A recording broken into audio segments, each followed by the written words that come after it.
En el año 2001, con motivo de el escándalo de corrupción institucional más formidable del que se tenga memoria, a punto tal que motivó la renuncia del entonces vicepresidente de la Primera Alianza, Chacho Álvarez, cuando leyó en aquella reunión de labor parlamentaria un anónimo, el mayor escándalo del que se tenga memoria, ni siquiera en esa oportunidad se allanó la vivienda de ningún senador. Lo que se hizo fue simplemente una inspección. Aquí tengo la inspección al despacho de un senador.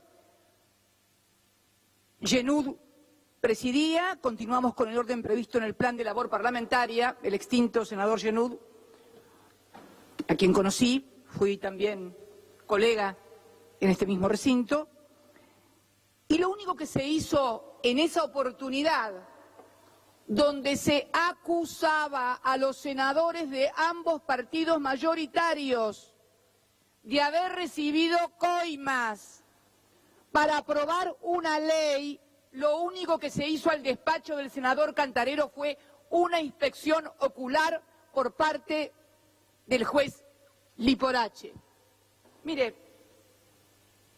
acá está como el parlamentario de aquella época recordaba el evento. Liporache visitará hoy las oficinas de Cantarero, casi una reunión social, señora presidenta. Es más, aquí en un acta del Poder Judicial de la Nación, referida a esa causa penal, se agregó copia de la resolución dictada con fecha 27 de septiembre del año 2000 por el Honorable Senado de la Nación, mediante el cual se autorizaba a este tribunal a constituirse en el despacho del senador Emilio Cantarero para que procedieran a una inspección in visu.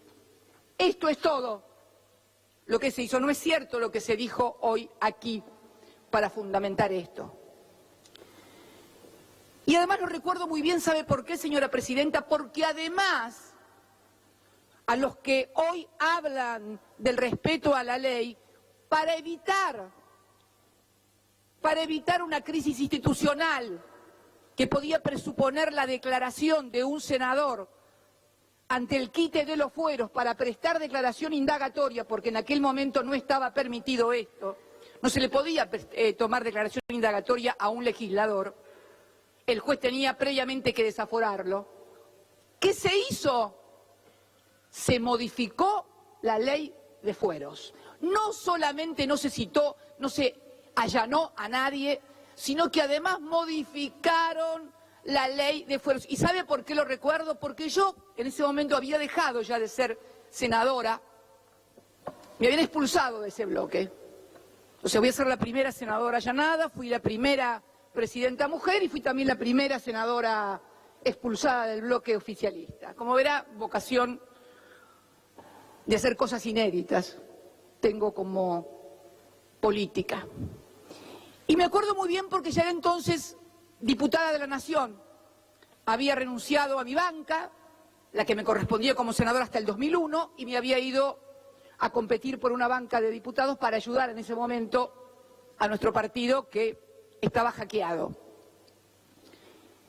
Y en la Cámara de Diputados presenté un proyecto de ley, antes de que se produjera este escándalo de las coimas, de la famosa Banelco, presenté un proyecto de ley donde abordaba el problema de los fueros desde un aspecto jurídico y decía que cualquier legislador podía ser requerido para todas las acciones judiciales por cualquier juez sin necesidad de ser desaforado. Una cosa, puntos más, puntos menos, era eso. Me acuerdo entonces que cuando se produce la discusión, porque hubo además una solicitud de parte del Ejecutivo de entonces al Parlamento para que modificaran la ley de fueros, lo recuerdo muy bien. Cuando un diputado entró diciendo, acaban de aprobar en diputados, vamos a tratar urgente esto, me acuerdo que, como también querían tratar el proyecto que yo había presentado, pedí permiso para abstenerme. ¿Por qué? Porque lo que yo había presentado como un proyecto para dar una respuesta jurídica a un problema de reglamentación de fueros, había devenido en un problema político. El problema político profundo es que para obtener la reforma laboral que precarizaba los derechos de los trabajadores, habían coimeado a senadores de los dos partidos. Este era el problema político que tenía el país. No lo tuvimos en el bloque de diputados, nosotros afortunadamente, pese a que la mesa de conducción del bloque de diputados apoyaba el proyecto que había ido del Poder Ejecutivo, algún senador que integraba esa mesa de conducción lo debe recordar, pero fue precisamente un grupo de diputados, entre los cuales estaba yo y también los diputados de la provincia de Buenos Aires, que nos opusimos tenaz y duramente a aquella ley y por lo tanto en el escándalo quedó involucrado únicamente el Senado. Esta es la historia del mayor escándalo de corrupción institucional. ¿Y por qué corrupción institucional, señora presidenta? Porque le habían pagado a legisladores para que dieran una determinada norma. Esto era el gran escándalo. Bien, 18 años después, sentada en este mismo recinto, tengo que decir que también estamos ante un grave problema político. Esto de que yo escuchaba acerca de fundamentaciones jurídicas importantes, me hacían recordar de repente como que estábamos hablando no en la ciudad de Buenos Aires, capital de la República Argentina, sino en Oslo, capital de Noruega, y entonces estábamos discutiendo acerca de cuestiones que parecen sacadas de un libro de derecho, pero que en realidad no se da, señora presidenta. Estamos conviviendo a diario con titulares donde se nos dice que el fiscal Stornelli, que el juez Bonadío van a amenazar meter presos. Hoy venía para acá y un conocido letrado, apoderado de uno de los empresarios detenidos, decía que están amenazando y les hacen decir cualquier cosa y que su defendido posiblemente dentro de unos días mienta y acuse a alguno para que lo dejen en libertad. ¿Pero qué? No nos damos, somos todos hombres y mujeres grandes. ¿Qué me van a decir mirándome a los ojos? ¿Que realmente creen que los que están hablando como arrepentidos están diciendo en serio la verdad? ¿Ustedes creen realmente que la patria contratista y la cartelización de la obra pública empezó el 25 de mayo del 2003? ¿En serio que se produjo esa reunión tal cual cuenta un empresario que dice que lo llamó un ministro y le explicó cómo tenían que hacer a él, que venía de varias presidencias de la Cámara Argentina de la Construcción? La patria contratista, ¿cómo se cartelizaba la obra pública? ¿En serio? En la República Argentina que preside Mauricio Macri, no Konrad Adenauer, no tenemos de presidente a Konrad Adenauer, está de presidente Mauricio Macri, el hijo de Franco, el primo hermano de Ángelo Calcaterra, el hermano del alma de Nicky Caputo. ¿Qué me van a decir en serio? ¿Y sabe cuándo pude corroborar esto, señora presidenta, en esta causa? Cuando me levanto un día y veo un titular en un diario. Un empresario confesó que pagó $600.000 por un decreto de Cristina Kirchner. Pedí el decreto, señora presidenta. El empresario es Gabriel Romero, que no es un empresario K. Gabriel Romero era chatarrero, creo. Empezó como empresario cuando le vendieron los talleres de EMEPA en Chascomús, no en Calafate ni en Río Gallegos, ni existíamos nosotros.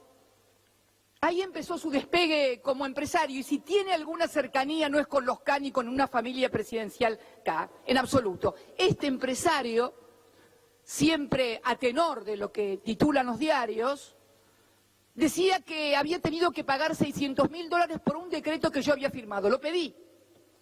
Todos sabemos que la mayoría de los decretos que firmamos los presidentes están dentro de la esfera de las facultades discrecionales que el Poder Ejecutivo tiene y que le asigna la Constitución. Pero este no era el caso. Estábamos ante un decreto que claramente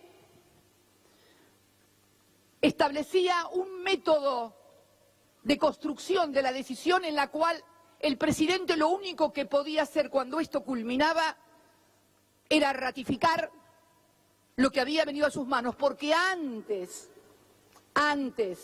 de sus manos había pasado por la del Procurador de la Nación, que tenía obligación de dictaminar y lo modificó. Con la UNIREM, que hizo audiencia pública y lo modificó. Con la Sindicatura General de la Nación y con este cuerpo, señora Presidenta, tenía el acta, acuerdo que yo ratifiqué como Presidenta, fue además de modificada por la Procuración, por la UNIREM, por la audiencia, fue modificada por el dictamen de mayoría de la Comisión Bicameral de Seguimiento de los Actos Delegados. Un dictamen de mayoría, creo que lo firmaba el señor presidente, entre otros, senadores y senadoras y diputados y diputadas, el señor presidente actual del bloque de Argentina Federal, el senador Miguel Pichetto.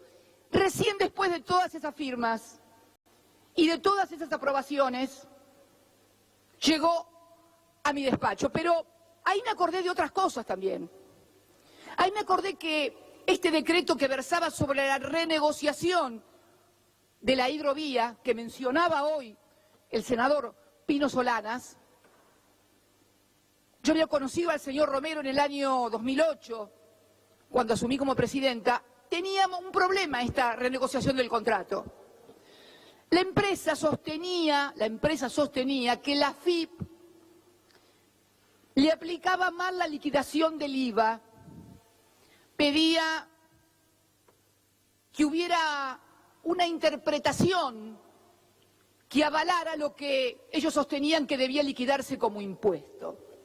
Obviamente, esto significaba en los hechos una condonación de deuda, porque había impuestos devengados, porque la AFIP sostenía que había una forma de liquidar el IVA y la empresa sostenía otra. Entonces le dije al señor Romero que la única manera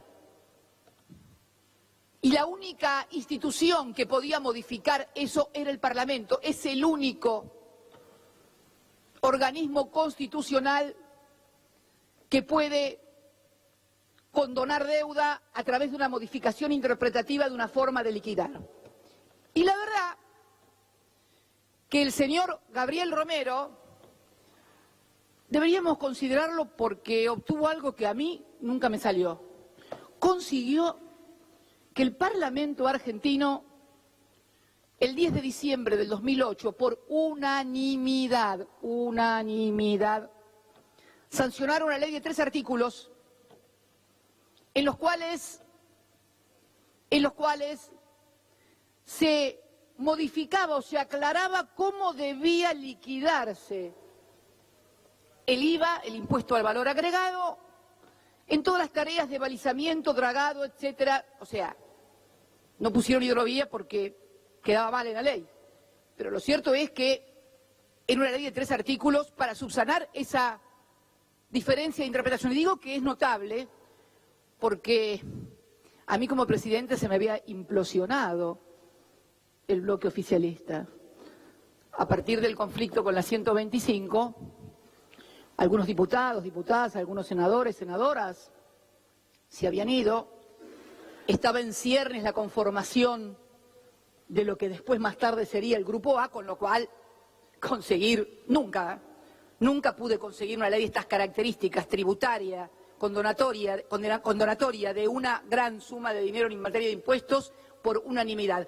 Deberíamos considerar a este empresario como un aporte importante a la unidad nacional.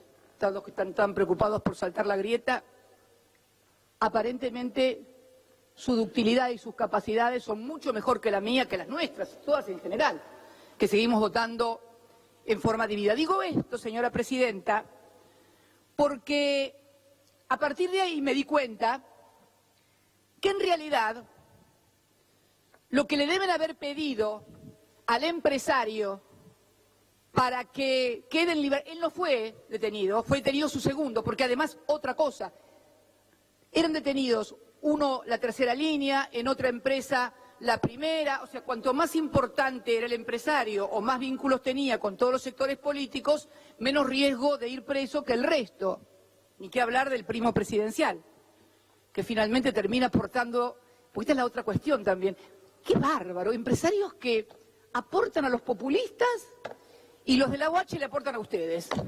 Pero es fantástico este país, estamos al revés, el espejo invertido, o sea, aunque claro, nos dimos cuenta que los de la UH era mentira, porque acá también se habló de paridad, el miembro informante hoy habló de paridad entre los senadores y los legisladores con respecto a los ciudadanos, por supuesto que tenemos que tener paridad, pero también tenemos que tener paridad de un partido político y de otro partido político respecto de hechos que algunos quieren acreditarlos con fotocopias, pero resulta que acá hay 2.000 ciudadanos argentinos de carne y hueso, no fotocopias, inclusive algunos miembros connotados de la Alianza Cambiemos, como el intendente de Mar del Plata, que dice que los aportes, es mentira, que no hicieron aportes. Entonces, pregunto yo, ¿de dónde salen? ¿De dónde salieron los fondos de 2 legisladores que están sentados igual que yo por la provincia de Buenos Aires? Y no por fotocopias, por testimonios, por auditoría de la Junta Electoral que acaba de decir la Cámara Electoral Nacional, que además se detectan también aportes de empleados de empresas que se decidieron aportar todos al mismo tiempo y las mismas cantidades y antes habían recibido por parte de las empresas. Y digo esto, señora presidenta, porque si algo faltaba para consagrar la persecución política y el uso del Poder Judicial como instrumento de persecución política en la Argentina, era esta causa. Mire, tengo 6 causas abiertas, 4 de asociación ilícita. Pero fíjese qué curioso, durante años machacaron que quien habla era socia de un empresario de Santa Cruz y que todo lo que tenía, no tenía o dejaba de tener era de un empresario de Santa Cruz. O también de otro empresario de medios. Curiosamente, y inclusive en el expediente de asociación ilícita por obra pública, porque hay un expediente de asociación ilícita por obra pública ya. Fíjese, sería la cuarta asociación ilícita. Una con exfuncionarios y un empresario de la construcción del sur. Otra con el mismo empresario, mis hijos y el otro empresario también del sur, que eran los empresarios K. Cuando yo pedía auditoría de la obra pública, que acabo de presentar un proyecto que espero que también me lo traten, una auditoría de investigación, pedí en todas las instancias judiciales, primera instancia, en Cámara de Apelación, en Casación, en Corte, que hagan una auditoría de la obra pública. Se negaron, dijeron que no, dijeron que era solamente Lázaro Báez y solamente Cristóbal López. Pero fíjense qué cosa curiosa, además, estos 2 empresarios no aparecen en las fotocopias, raro, ¿no? Ercolini me embargó por 10.000 millones de pesos. Al momento del embargo, con $1.15 en ese momento, eran algo así como casi 700 millones de dólares. 700 millones de dólares. Y no aparece ni en una línea. ¿Sabe por qué? Tengo la certeza de por qué no aparecen en ninguna línea de esas fotocopias. Porque cuando armaron eso, esos 2 empresarios ya estaban presos. No era necesario ponerlos, ya estaban presos. Porque creo que a nadie se le puede escapar la existencia de fotocopias que han sido quemadas, de cuadernos que nadie vio y de los que lo vieron, además, sabemos quiénes son. Y no digo que no se investigue, pero reitero, si se quiere investigar, que se haga una auditoría de la obra pública. Vuelvo a reiterar, auditoría global de la obra pública. de toda la obra pública, no de la que Iguacel, actual ministro de Energía, eligió únicamente vialidad y únicamente en la provincia de Santa Cruz. Hizo una auditoría y la auditoría también le dio mal. Y sin embargo llevaron adelante todo, porque esto es lo que está pasando hoy y ningún señor senador o senadora se puede dar por no enterado. La utilización del Poder Judicial como un instrumento de persecución y proscripción de dirigentes populares. ¿Qué les aclaro?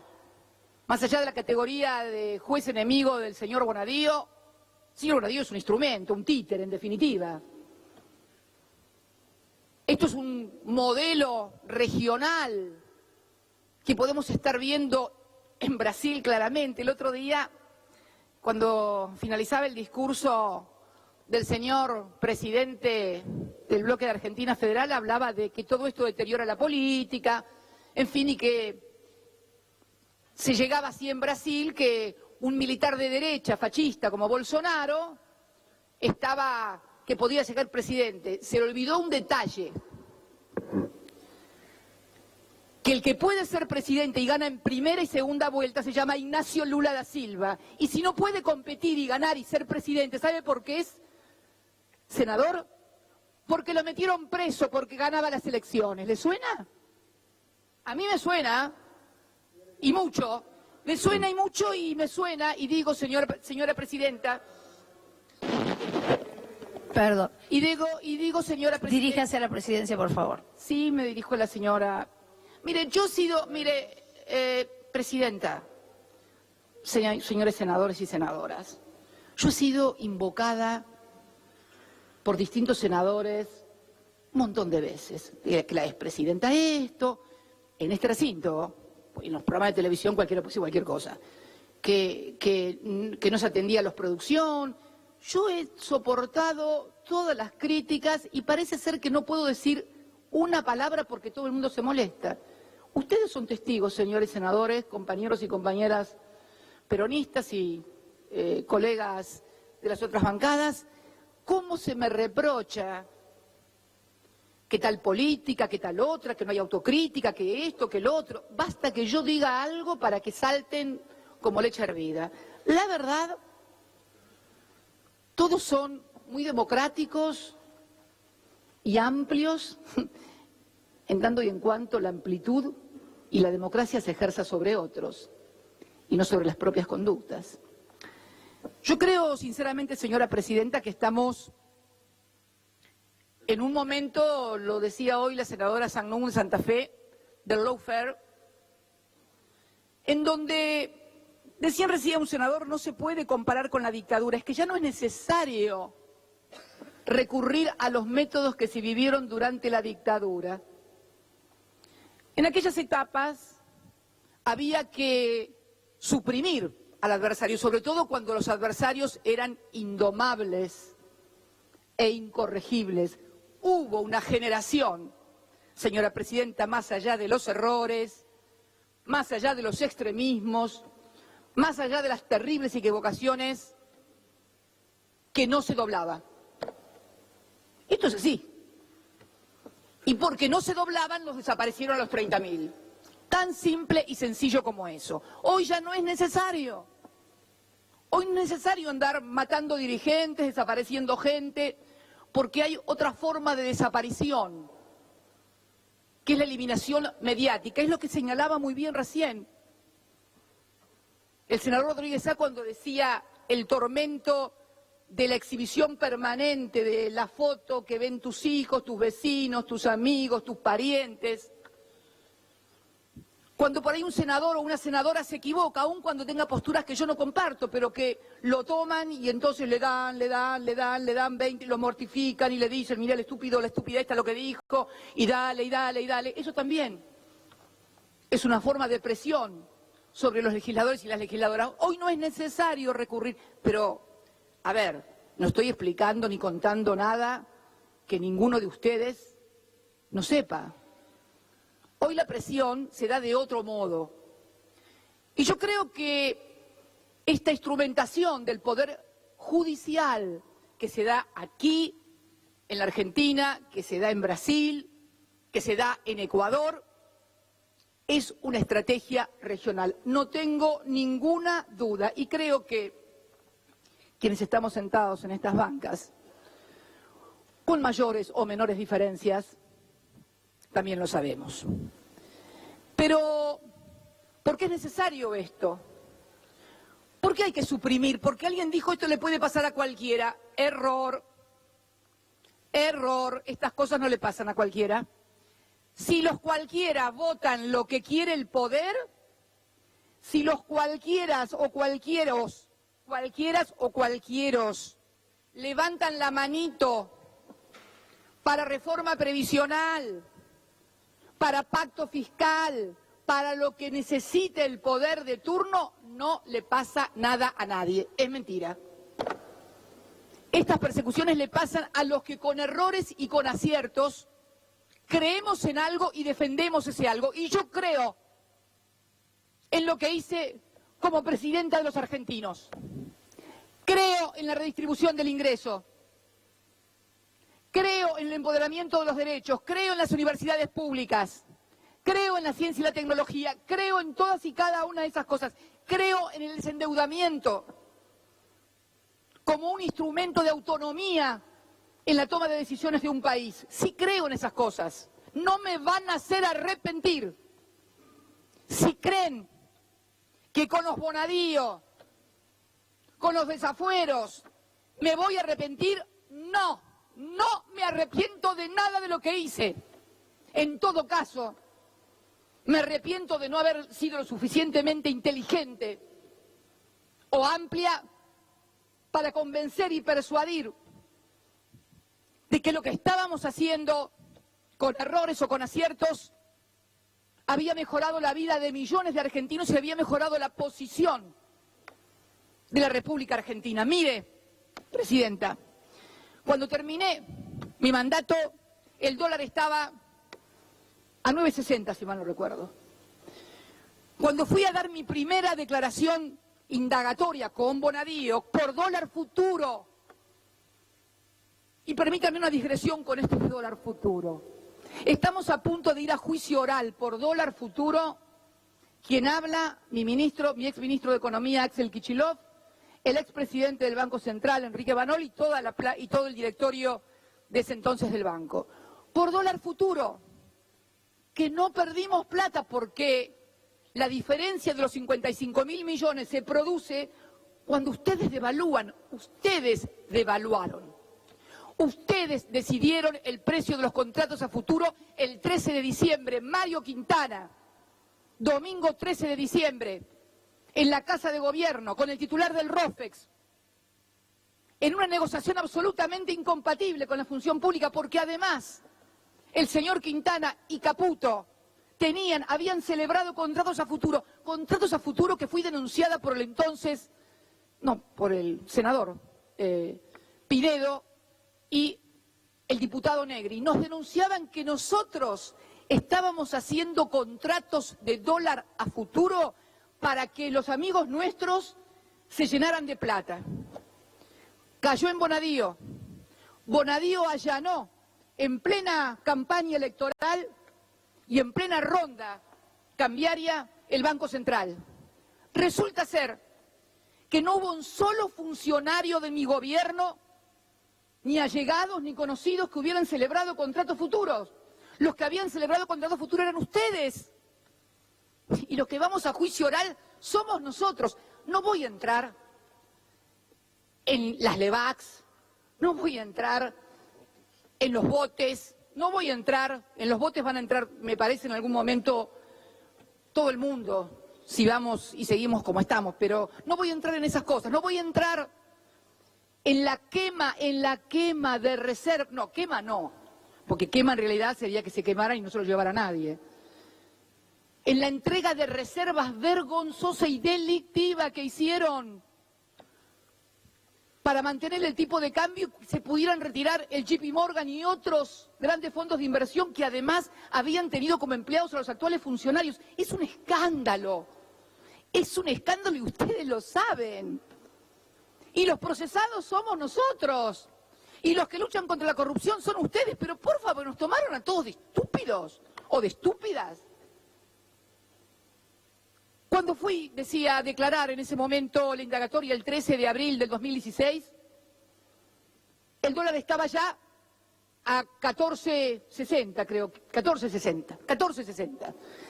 Voy por la sexta declaración indagatoria y el dólar ya va a 31 pesos. ¿Ustedes creen que van a solucionar o tapar el sol con la mano a partir de, como dijo algún ministro que, reputado periodista, que no es acá precisamente, dijo, bueno, si no hay pan, que haya circo?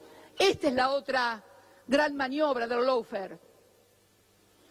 Al mismo tiempo que sirve para perseguir y proscribir, sirve para distraer, distracción, que debo decirle cada vez le da menor resultado, porque cuando a la gente le empiezan a llegar las facturas que le están llegando de luz, de gas, cuando no le alcanza para comer, la verdad que las tapas de Clarín son buenas, pero ¿sabe qué? En el café con leche o en el mate cocido no sirven. Ahí hay que poner pan o galletitas. Tampoco sirven para hacer guiso, ni los zocaleros, ni los diarios. Mucho menos para triturar el diario y ponerlo en la nafta, que hoy está a precio dólar. Y entonces hoy